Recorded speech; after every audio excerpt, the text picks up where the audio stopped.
نحمده ونصلي على رسوله الكريم أما بعد فأعوذ بالله من الشيطان الرجيم بسم الله الرحمن الرحيم وقضى ربك ألا تعبدوا إلا إياه وبالوالدين إحسانا قال النبي صلى الله عليه وسلم صل من قطعك واعف عمن ظلمك۔ میں محمد فاروق عرف بابو تنولی ایک مرتبہ پھر اپنے بھائیوں کے سامنے، اپنی ماں بہنوں کے سامنے، اپنے بزرگوں کے سامنے حاضر ہوں۔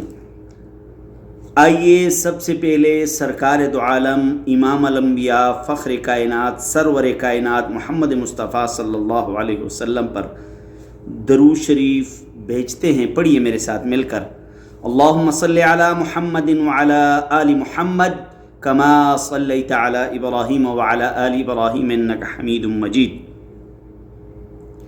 میرے بھائیوں، دیکھنے والوں، سننے والوں، سیکھنے سکھانے والوں، آج میں نے آپ کے سامنے قرآن پاک کی ایک آیت پڑھی اور ایک حدیث پڑھی ہے۔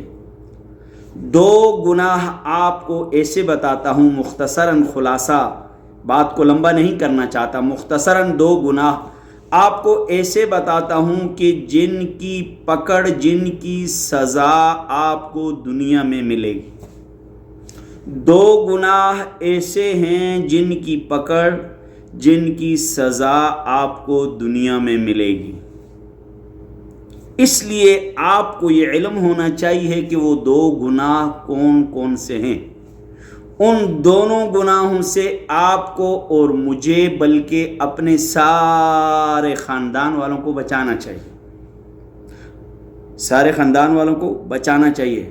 آپ سوچیں گے کہ وہ دو گناہ کون سے ہیں، تو حدیث کے اندر آتا ہے کہ یہ قطع رحمی جو ہے، بھائیوں سے بات بات پہ ناراض ہو جانا، بہنوں سے بات بات پہ ناراض ہو جانا، والدین سے بات بات پہ ناراض ہو جانا، اپنے اقربا، اپنے رشتہ داروں سے بات بات پہ ناراض ہو جانا، یہ قطع رحمی کا کہلاتا ہے۔ اور قطع رحمی کا گناہ جو ہے نا، اس کی پکڑ آپ کو دنیا میں اس کی سزا ضرور ملے گی۔ جب تک قطع رحمی کی سزا نہیں ملے گی، موت نہیں آئے گی۔ قطع رحمی کی سزا آپ کو ہر صورت میں ملنی ہے، لہٰذا کبھی بھی قطع رحمی مت کیجیے۔ آپ صلی اللہ علیہ وسلم نے فرمایا کہ میرے نام لیواؤ، میرے امتیوں، میرے چاہنے والوں، میرے پروانوں، میرے دیوانوں، سل من قطعک، جو تم سے توڑے تم اس سے جوڑو۔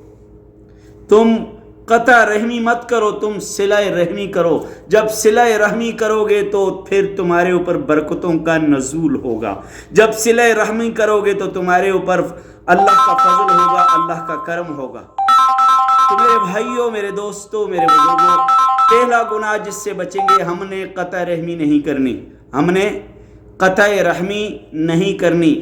اپنے اقربا، اپنے دوست یار، اپنے عزیزوں سے رشتہ داری توڑنی نہیں۔ اگر وہ توڑتے بھی ہیں، ہم نے چھوٹا پن دکھانا ہے، ہم جوڑیں گے انشاءاللہ تعالی۔ دوسرا گناہ وعقوق الوالدین، دوسرا گناہ کہ آپ دنیا میں کرتے ہیں، آپ کو دنیا میں ہی سزا ملے گی۔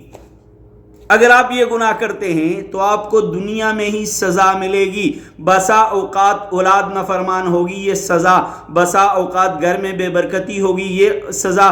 بسا اوقات رزق کی تنگی ہوگی، یہ سزا۔ بسا اوقات بیماریاں ہوں گی، یہ سزا۔ اگر آپ اپنے والدین کی نافرمانی کرتے ہیں تو دنیا میں ہی سزا لازمی ملے گی۔ لہٰذا دونوں گناہوں سے بچنا ہے۔ ایک تو ہم نے قطع رحمی نہیں کرنی، قطع رحمی نہیں کرنی، اپنے رشتہ داروں سے، اقربا سے، عزیزوں سے دوستی تعلقات نہیں توڑنا۔ اور دوسرا، والدین کی نافرمانی نہیں کرنی۔ جب بھی نماز پڑھو، جب بھی نیک کام کرو، یہ دعا مانگا کرو، رب ارحمہما کما ربیانی صغیرا، اے سونے ربا، اے کائنات کے اللہ، اے زمینوں کے رب، آسمانوں کے رب، میرے والدین نے جس طرح میری پرورش کی، میری تربیت کی، مجھے پالا، اللہ تو ان کے اوپر رحم فرما۔ تو یہ دو گناہ ہیں۔ پہلا گناہ قطع رحمی کا، دوسرا گناہ والدین کی نافرمانی کا۔ اگر یہ دونوں گناہ کرتے ہو تو سزا دنیا میں ملے گی، لہٰذا ان دونوں گناہوں سے بچو۔ اگر میری یہ ویڈیو آپ کو اچھی لگے، اگر میری یہ ویڈیو آپ کو پسند آئے، لائک کرنا، شیئر کرنا اور سبسکرائب کرنا اور گھنٹی والا جو بٹن ہے اس کے اوپر کلک کرنا، یہ آپ کا حق بنتا ہے۔ اللہ تبارک و تعالی ہم سب کو عمل کرنے کی توفیق عطا فرمائے۔